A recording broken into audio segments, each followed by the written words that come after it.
Welcome to my YouTube channel. तो आज हम आपको इस वीडियो में घर बनाने में होने वाली 5 बड़ी गलतियों के बारे में बताएंगे, जो हर कोई इस गलतियों का ध्यान नहीं देता है। तो चलिए शुरू करते हैं।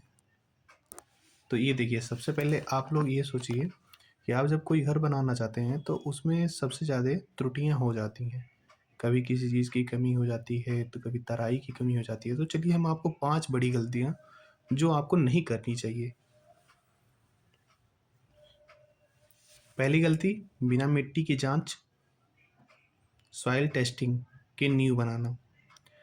पहला नुकसान, इससे क्या नुकसान हुआ? अगर मिट्टी नरम है तो घर की दीवारों में दरार आ सकती है। जब आप सॉइल टेस्टिंग नहीं किए रहेंगे तो आपको पता नहीं रहेगा ये सॉइल कैसा है। मॉइस्चर सॉइल है, सॉइल के जितने टाइप्स होते हैं उन टाइप्स में अलग अलग तरीके से हम फाउंडेशन का निर्माण करते हैं। उसी प्रकार से हमारे 2 फाउंडेशन होते हैं, डीप एंड शैलो फाउंडेशन। तो फाउंडेशन बनाते हैं, तो ठीक है। उसका समाधान क्या है? घर बनाने से पहले मिट्टी की भार सहने की क्षमता, मतलब बियरिंग ऑफ कैपेसिटी की जांच इंजीनियर से जरूर कराएं। नहीं इंजीनियर से जरूर करा सकते हैं, तो मैं आपको जांच करने की तरीका अगले वीडियो में मैं बता दूंगा। दूसरी गलती, प्लिंथ लेवल। प्लिंथ लेवल जो आप लोगों का नींव होता है, नींव के ऊपरी एरिया को ही प्लिंथ लेवल बोलते हैं। तो आपको प्लिंथ लेवल कम नहीं करना चाहिए। इसका नुकसान क्या होता है? भविष्य में सड़कें ऊंची होने पर बारिश की पानी अंदर घुस जाती है। जब आप कभी घर अपना बनाएं तो आप ये देखें कि आपके आसपास कोई नेशनल हाईवे है, स्टेट हाईवे है, उसकी हाइट क्या है। जो उसकी हाइट होती है, उसकी हाइट से आप 2 से 3 फीट ऊपर रखें। जो 2 से 3 फीट, अगर आपके पास और भी है तो आप 4 फीट कर लीजिए, जिससे आपको उसका प्लिंथ लेवल जब ऊंचे रखेंगे तो आपको बारिश की पानी अंदर नहीं जाएगी। बाद में रोड बन रहा है, रोड की ऊंचाई बढ़ती जाती है, तो उससे भी प्रॉब्लम नहीं होगी। तीसरी गलती, सबसे बड़ी गलती होती है, आप लोगों की तराई नहीं करते।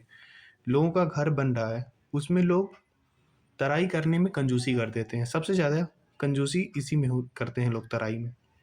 अगर आप सीमेंट अपनी पूरी मजबूती नहीं पकड़ पाएगा, तराई नहीं होगी तो सीमेंट अपनी पूरी मजबूती नहीं पकड़ पाएगा, जिससे छत और दीवारें कमज़ोर हो जाती हैं। अगर दीवारों की सही से तराई नहीं करोगे तो उसकी जो सेटिंग टाइम होती है, तो वो टाइमें सही से इंक्रीज नहीं हो पाती। और जब नहीं बढ़ेंगी सेटिंग टाइम में, मतलब टाइमें जो होती हैं वो अपना बढ़नी चाहिए, उसी हिसाब से आपको करना चाहिए। तो उस छत डलाई के बाद कम से कम 10 दिनों तक दीवारों, और 7 दिनों तक, नहीं, छत पर 10 दिनों तक और दीवारों पर 7 दिनों तक। लेकिन ये तो किताबी जानकारी है, मैं आपको बेसिकली बता दूं। अगर आप छत नया बना लिए, कम से कम 28 डेज उस पर पानी दीजिए, और दीवारों पे अगर हो रहा है तो 15 से 20 दिन तक दीजिए। इससे आपके दीवारों में जो मॉइस्चर्स मिलते रहेंगे, उससे अपना सीमेंट अपना पूरा बढ़िया से सेटिंग होता रहता है। चौथी गलती, सरिया, स्टील का चुनाव और प्लेसमेंट। नुकसान, जंग लगा सरिया या गलत मोटाई का सरिया घर की उम्र को कम कर देता है।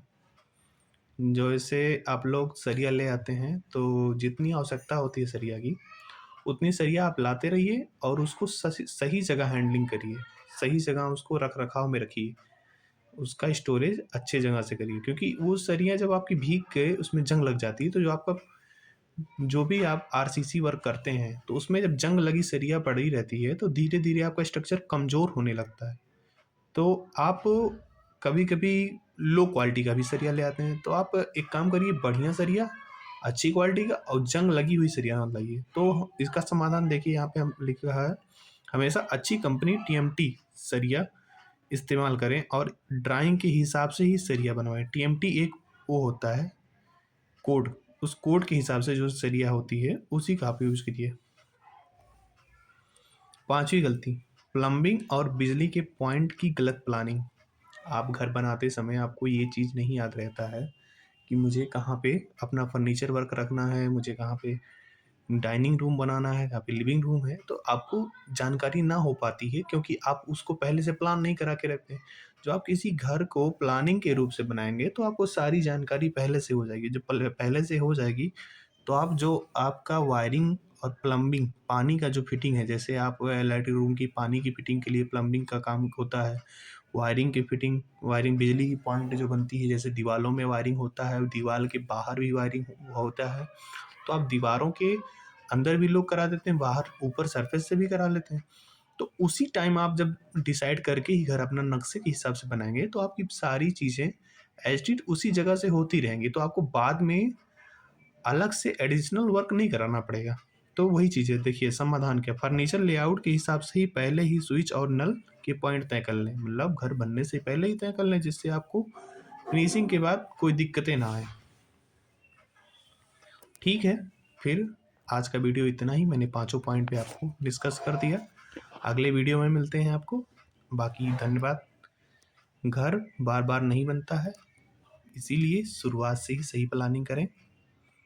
ऐसे शानदार वीडियो एंड शानदार सिविल इंजीनियरिंग टिप्स के लिए हमारे YouTube channel cost cut civil को सब्सक्राइब करें, बेल आइकन को प्रेस करें, ज़्यादा से ज़्यादा शेयर करें, जिससे ये जानकारी सबके पास पहुंचे। धन्यवाद। मजबूत घर, कम खर्चा,